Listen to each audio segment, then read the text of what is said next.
అన్నారు కానీ ఎవరు అఫీషియల్గా అడగలేదని మీనా చెప్తున్నారు. Nobody officially demanded report.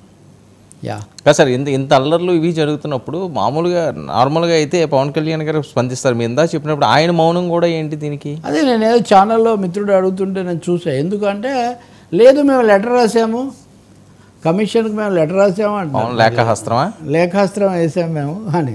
అది కూడా రికార్డు కోసం పనికి వస్తుంది తప్ప ఇంకోటి కాదు కదా.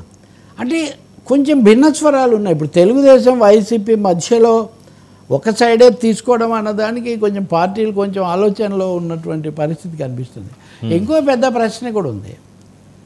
వైసీపీ గెలిస్తే అది మెజారిటీ వస్తే జగన్ వాళ్ళ పార్టీ క్లియర్.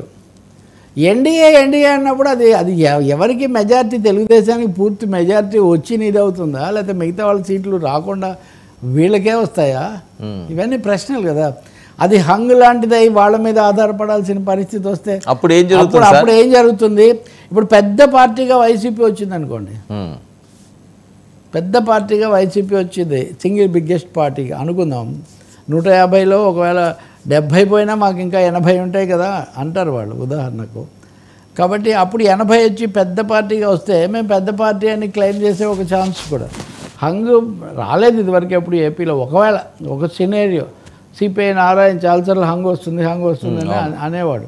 ఇప్పుడు కేంద్రంలో కూడా మోదీకి 250కి తగ్గాయి, 270కి తగ్గాయి అన్నప్పుడు మళ్ళీ కేంద్రంలో కూడా ఒక హంగ్ పాసిబిలిటీ ఉంది. వీళ్ళు కోరుకుంటున్నారు కేంద్రంలో హంగ్, రాష్ట్రంలో కోరుకోవట్లేదు. కానీ అందుకని అటువంటిది వస్తే అప్పుడు ఏం జరుగుతుంది?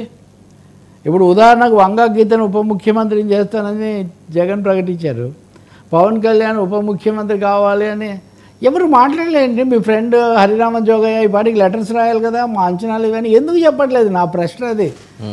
ఎవరైతే మీడియాలో చాలా రకరకాల కథనాలు చాలా చెప్పారో, అంచనాలు చెప్పారో, జోస్యాలు చెప్పారో, లేకపోతే చాలా రకరకాల పలుకులు వినిపించారో వాళ్ళందరూ కొంచెం విశ్రాంతి తీసుకోవడమే నాకు కొంచెం విరామం ప్రకటించడం కొంచెం ఇదే.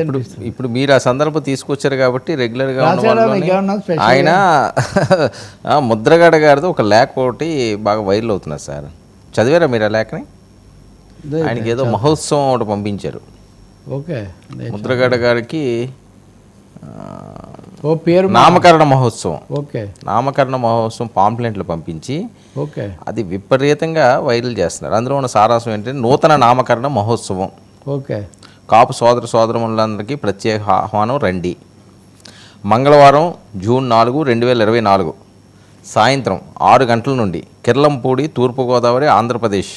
ఏమండి మరి 2024 సార్వత్రిక ఎన్నికల్లో పవన్ కళ్యాణ్ గారు ఘన విజయం సాధించిన తరువాత తన పేరును పద్మనాభరెడ్డిగా మార్చుకుంటానని మాట ఇచ్చిన పెద్ద ఆయన అతని మాటపై నిలబడతారని మాకు నమ్మకం ఉందండి.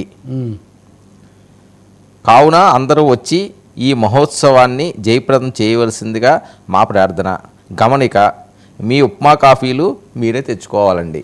ఓకే, ఇప్పుడు నేను ఇక్కడ పాయింట్ అడుగుతా, చిన్నది ఆసక్తికరంగా ఉంది.